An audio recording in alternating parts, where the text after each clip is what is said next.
ప్రియ దేవుని బిడ్డలారా, బైబిల్ చదవటం వినటం వల్ల మనలో విశ్వాసం పెరుగుతుంది. మన మార్గానికి త్రోవ చూపుతుంది. సమస్త జనులను శిష్యులనుగా చేయుడి మత్తయి 28:19 వచనంలో దేవుని వాక్యం తెలియచేస్తోంది. తెలుగు బైబిల్స్ను ఆర్ఆర్కే మూర్తి గారు రీసెర్చ్ చేసి విశ్లేషణ చేసిన బైబిల్లోని ప్రతి అధ్యాయాలను వచనాలను వరుస క్రమంలో అనగా ఆదికాండం నుండి ప్రకటనా గ్రంథం వరకు ఇవ్వబడుతుంది. ప్రతి ఒక్కరూ ఆధ్యాత్మికంగా విశ్వాసంలో బలపడి మీ జీవితంలో ఎదుర్కొంటున్న సమస్యల నుండి విడుదల పొందండి. ప్రతి ఒక్కరూ మీ దీవెన టీవీని సబ్స్క్రైబ్ చేసి ఈ వాక్యాన్ని లైక్ చేసి మీ మిత్రులకు బంధువులకు షేర్ చేయండి. దేవుని సువార్తను ప్రకటింపబడుటలో మీరు పాలిభాగస్తులు కండి. సోదరీ సోదరులారా, ఈ రోజున మన వాక్య పాఠం ఆమోసు గ్రంథం 8వ అధ్యాయం 8 నుండి 14వ వచనం వరకు జాగ్రత్తగా వినండి. ఇందును గూర్చి భూమి కంపించదా? దాని నివాసులందరూ అంగలార్చరా? నైలు నది పొంగునట్లు భూమి అంతా ఉబుకుతుంది. ఈజిప్టు దేశపు నైలు నది వలె అది ఉబుకుతుంది. మిస్రయీము దేశపు నది వలె అది అణిగిపోతుంది. ప్రభువైన యెహోవా సెలవిచ్చునదేమనగా, ఆ దినమున నేను మధ్యాహ్న కాలమందు సూర్యుణ్ణి అస్తమించజేస్తాను, పగటివేళను భూమికి చీకటి క్రమజేస్తాను. మీ పండుగ దినాలను దుఃఖదినములుగా, మీ పాటలను ప్రలాపములుగా మారుస్తాను. అందరూ మొలలపై గోనెపట్ట కట్టుకునేట్లు చేస్తాను. అందరి తలలు బోడిగా చేస్తాను. ఒకనికి కలిగే ఏకపుత్ర శోకము వంటి ప్రలాపమును నేను పుట్టిస్తాను. దాని అంత్యదినము ఘోరమైన శ్రమదినముగా ఉంటుంది. రాబోయే దినములందు దేశములో నేను క్షామము పుట్టిస్తాను. అది అన్నపానములు లేకపోవడము చేత కలిగే క్షామముగాక, యెహోవా మాటను వినకపోవడము వలన కలిగే క్షామముగా ఉంటుంది. ఇదే యెహోవా వాక్కు. కాబట్టి జనులు యెహోవా మాట వెదకటానికి ఈ సముద్రము నుండి ఆ సముద్రము వరకు, ఉత్తర దిక్కు నుండి తూర్పు దిక్కు వరకు సంచరిస్తారు గాని అది వారికి దొరకదు. ఆ దినమందు చక్కని కన్యలు యువకులు దప్పిచేత సొమ్మసిల్లుతారు. షోమ్రోను యొక్క దోషమునకు కారణమైన దాని తోడు అని, దాను నీ దేవుని జీవము తోడని, బెయేర్షెబా మార్గ జీవము తోడని ప్రమాణము చేసేవారు ఇకను లేకుండా కూలుతారు. శ్రోతలు వింటున్నారా? ఈ పాఠంలో భూకంపం పేర్కొనబడింది. దేవుని తీర్పు భూకంపానికి పోల్చబడింది. అది భయంకరమైన తీర్పు, దేవుని ఉగ్రత. ఈ రోజున కూడా సమరయ్య ప్రాంతాలలో దారి డొంకలు లేని ఊళ్ళు కనపడతాయి. గిల్గాలు, బేతేలు పరిసర ప్రాంతాలన్నీ ఎగుడు దిగుడు భూములు. అక్కడి దారంతా గతుకులే. ఒకప్పుడు అది సారవంతమైన పొలమే. అక్కడ చెట్లు చేమలు దట్టంగా ఉండేవి. అయితే అది ఈ రోజున బీడువారిపోయిన భూమి. దేవుడు తీర్పు తీర్చిన స్థలమది. దేవుడు ఆ భూమిపై కఠిన చర్య తీసుకున్నాడు. దేవుడు ఈ భూమికి భవిష్యత్తులో ఎలాంటి వాగ్దానాలిచ్చాడో 9వ అధ్యాయంలో చూడగలం. మనం ప్రవచనాలను అధ్యయనం చేసేటప్పుడు ఒక ముఖ్య సత్యాన్ని గుర్తిస్తాము. దేవుని తీర్పు ప్రజలపైన మాత్రమే కాదు, ప్రదేశంపైన కూడా. ఇశ్రాయేలీయులు తమ స్వదేశానికి తిరిగి వస్తున్నారు. అయితే ముందు వారు తమ దేవుని వద్దకు మరలి రావాలి. ఈ రోజున వారిపై దేవుని ఆశీర్వాదం ఎందుకు నిలిచి ఉండలేదంటారా? దానికి కారణం లేకపోలేదు. అక్కడి భూమి సస్యశ్యామలమై ఉండటానికి ఎంతో ప్రయాసపడి పనిచేశారు. అయితే ఒకచోటికి మరో చోటికి మధ్య దూరం ఎంతో ఎక్కువ. ప్రవచనాలన్నీ ఇంకా పూర్తిగా నెరవేరలేదు. ఇశ్రాయేలీయులు పూర్తిగా తమ స్వంత దేశానికి తిరిగి వచ్చి ఉండలేదు. ఇశ్రాయేలు జాతి లోకమంతటా చెదరిపోయి ఉన్నది. 9వ వచనం, ఆ దినమున నేను చెయ్యబోయే పనేమిటో తెలుసుకోండి. అది భయంకరమైన తీర్పు. ఆ దినము ప్రభువు దినం. ప్రభువు తీర్పు తీర్చే దినం, మహాశ్రమల దినం. దినం రాత్రితో మొదలవుతుంది. ఇశ్రాయేలు వారి పంచాంగం అలాగే లెక్కిస్తుంది. ఆ దినం ఎలాంటిది? మధ్యాహ్నమే సూర్యుడు అస్తమిస్తాడు, పగలే చీకటైపోతుంది. సమీప భవిష్యత్తులోనే కాదు, సుదూర భవిష్యత్తులో జరగబోయే సంగతులను ఆమోసు ప్రవచిస్తున్నాడు. యెహోవా దినం ఇంకా రాలేదు. మధ్యాహ్నం సూర్యుడు అస్తమించడం, భూమి అంతటినీ దట్టమైన చీకటి ఆవరించడం ఇంకా జరిగి ఉండలేదు. అయితే వెంటనే జరగబోయే కొన్ని సంఘటనలను ఆమోసు ప్రవచించాడు. 10వ వచనం, మీ పండగ రోజులు, మీ పాటలు, మీ దుస్తులు అన్నీ విషాద సూచకములవుతాయి. ఇదే మీకు తగిన శిక్ష. మీ తలలు బోడి అవుతాయి. ఇశ్రాయేలీయులకు దేవుడు 7 పండగలిచ్చాడు. ఈ పండగల్లో 3 చాలా ముఖ్యమైనవి. ఈ 3 పండగలకు ఇశ్రాయేలులో ప్రతి మగవాడు తప్పక హాజరు కావాలి.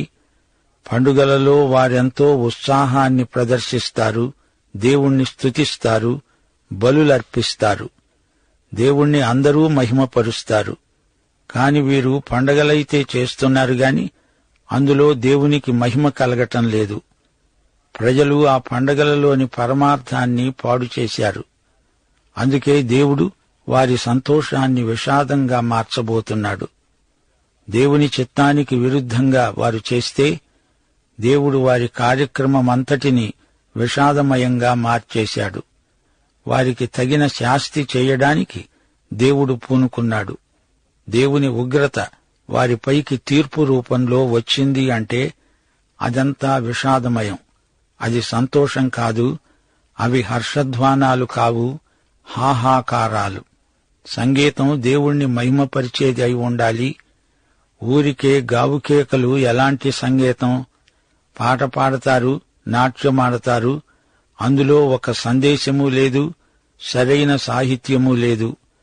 శరీరాన్ని రెచ్చగొట్టే సంగీతం వల్ల భక్తి వాతావరణం ఏర్పడదు.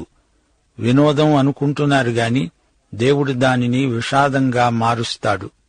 పుత్రశోక గీతం, ఘోరమైన శ్రమలను వ్యక్తపరిచే పాటలు.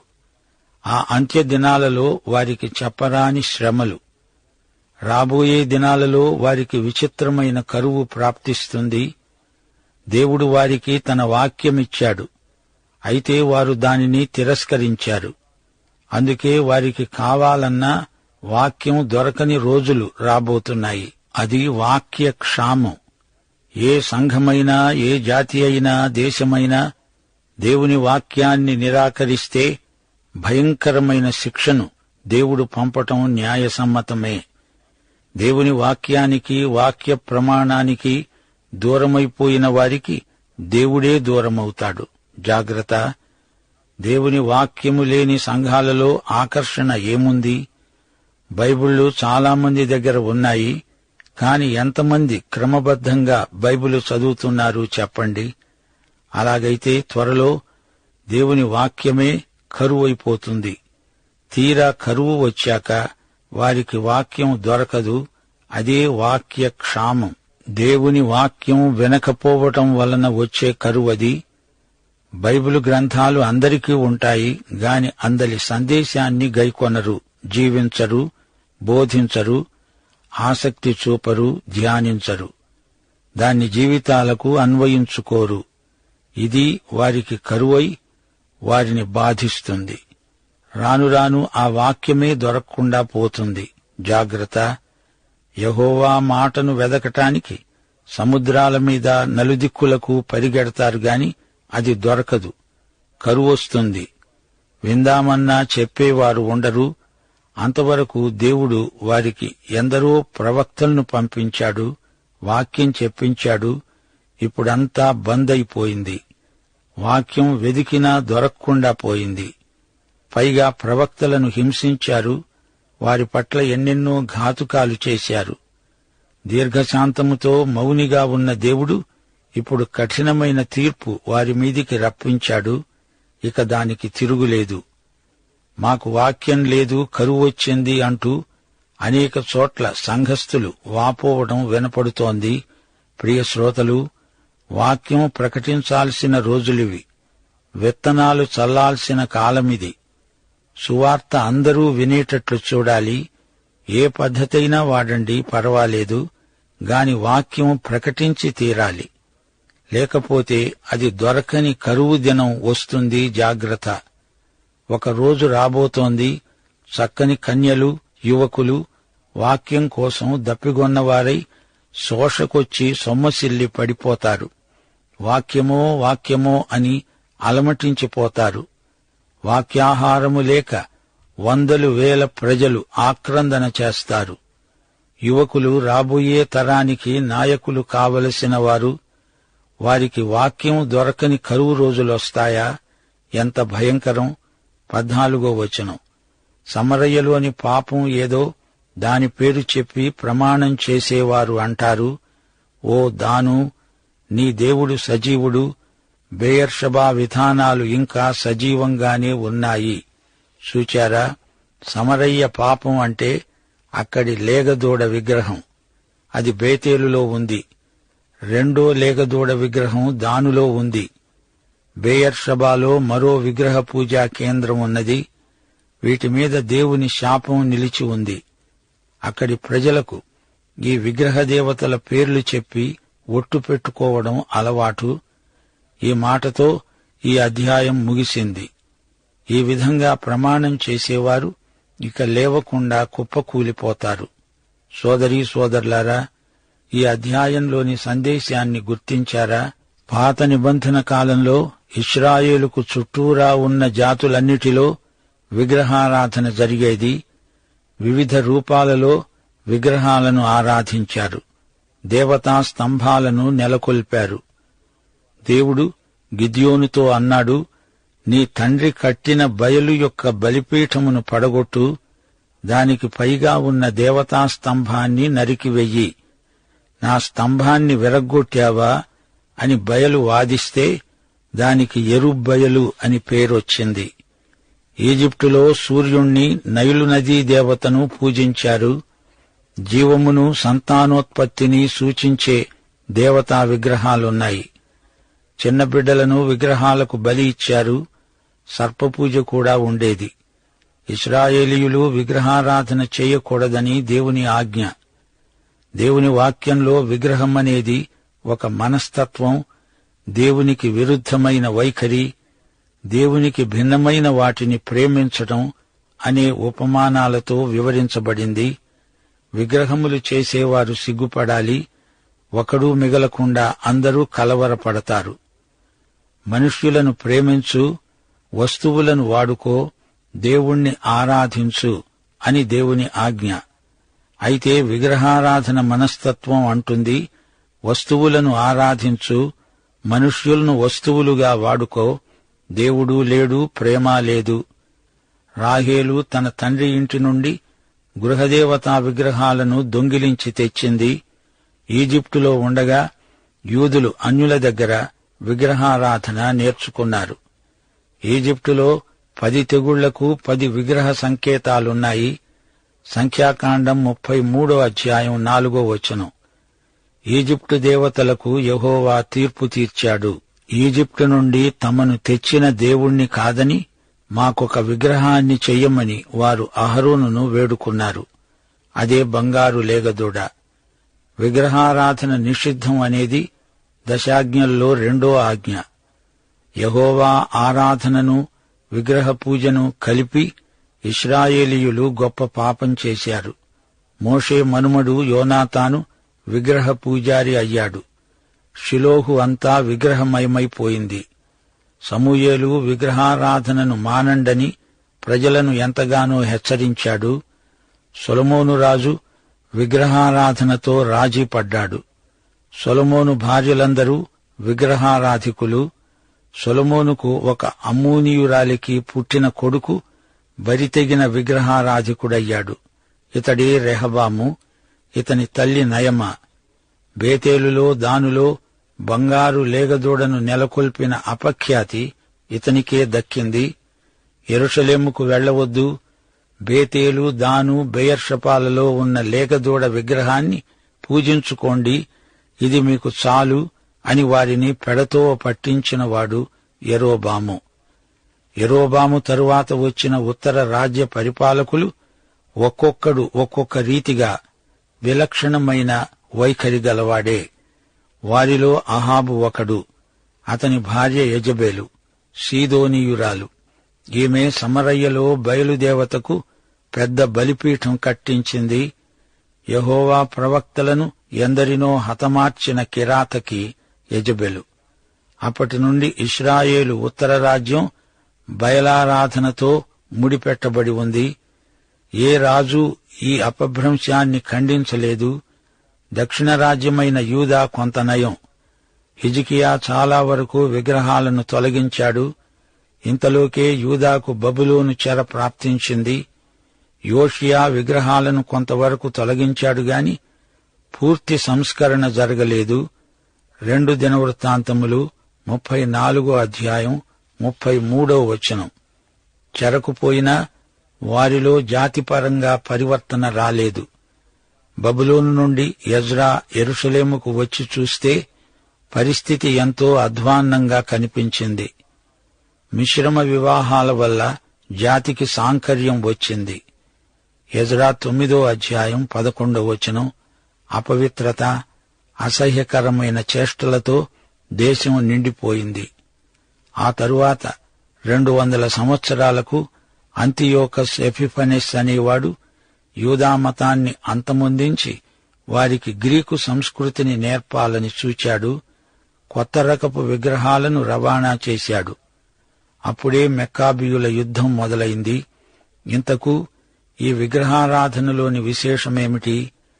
విగ్రహాలకు దహన బలులర్పిస్తారు, ధూపం వేస్తారు, నైవేద్యాలు పానార్పణలు చేస్తారు. విగ్రహాలకు పంట చేలో నుండి ప్రథమార్పణలు తెస్తారు. విగ్రహాన్ని ముద్దు పెట్టుకుంటారు, చేతులు చాచుతారు, సాష్టాంగ పడతారు, కత్తులతో కోసుకుంటారు, శరీరాలను గాయపరుచుకుంటారు. యెహోవాకు చేసినట్లే విగ్రహాలకు కూడా చేస్తారు. ఇశ్రాయేలుకు ఇవి చేయదగని హేయక్రియలు. దేవునికి ఆయన ప్రజలకు మధ్య అమలులో ఉన్న ఒప్పందం వివాహ నిబంధన లాంటిది.